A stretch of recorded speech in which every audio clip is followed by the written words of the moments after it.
Assalamu alaikum everyone. In today's lifestyle, high cholesterol has become extremely common, leading to many health problems. Today I'll tell you why this cholesterol is bad for you and how can you control it. So let's get started. First, let's understand what cholesterol is. It is a fatty substance present in our blood. It is either produced by our liver or comes from the food we eat. So the question is that if our body is naturally making cholesterol, then how it can be bad for us? Actually, cholesterol itself is not name of any illness. It has many important roles in our body, like making hormones, vitamin D and bile. Bile is a substance for food digestion. But the problem starts when amount of cholesterol in our body rises above a specific limit, which leads to many health problems.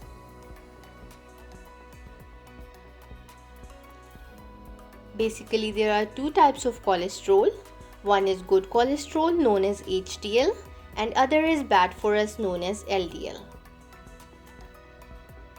So if this bad cholesterol LDL increases in our body, it begins to deposit in our arteries. This buildup is known as plaque. Plaque narrows and hardens the artery, leading to decreased blood flow to that area. Common places of plaque buildup are arteries of heart and brain. If it involves coronary arteries, then blood flow to heart is disturbed, which can lead to heart disease or heart attack. And if it involves the carotid arteries, then blood flow to the brain is disturbed, leading to stroke and paralysis.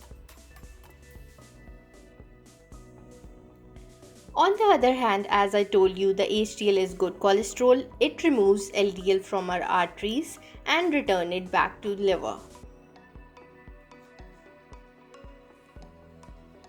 People who have more chances of having high cholesterol include those who are physically inactive, eat unhealthy food, having increased weight, having diabetes, beside that smoking, stress, having family history, kidney disease, old age especially more than 40 years, and having low thyroid hormone also increases your risk.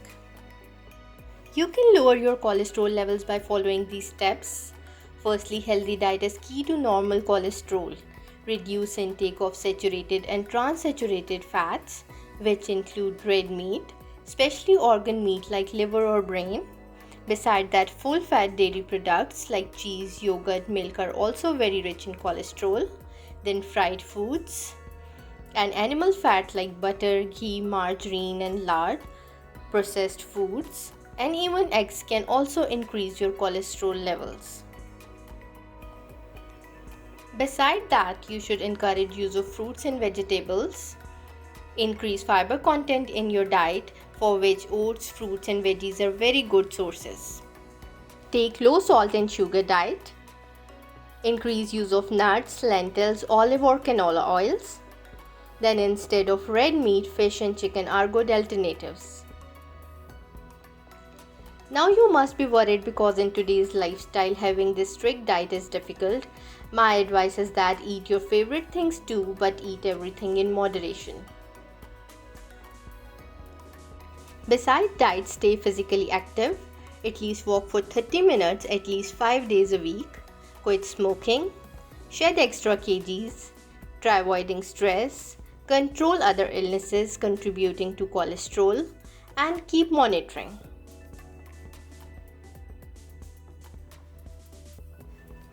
High cholesterol level is silent. It can only be diagnosed with a blood test called lipid profile.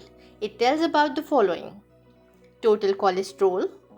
It should be less than 200 mg per dl. HDL. It should be more than 60 mg per dl. Then LDL. It should be less than 70 mg per dl. It also tells about triglycerides. Triglycerides are also fatty substances in our blood and are bad for health. Its level should be less than 150 mg per dl. If even after taking all precautions still cholesterol level is high, then medications should be considered, for which statins or drugs which reduces absorption of cholesterol can be used. If this video was helpful, then please like this video, subscribe to channel and press the bell icon. Thank you for watching this video.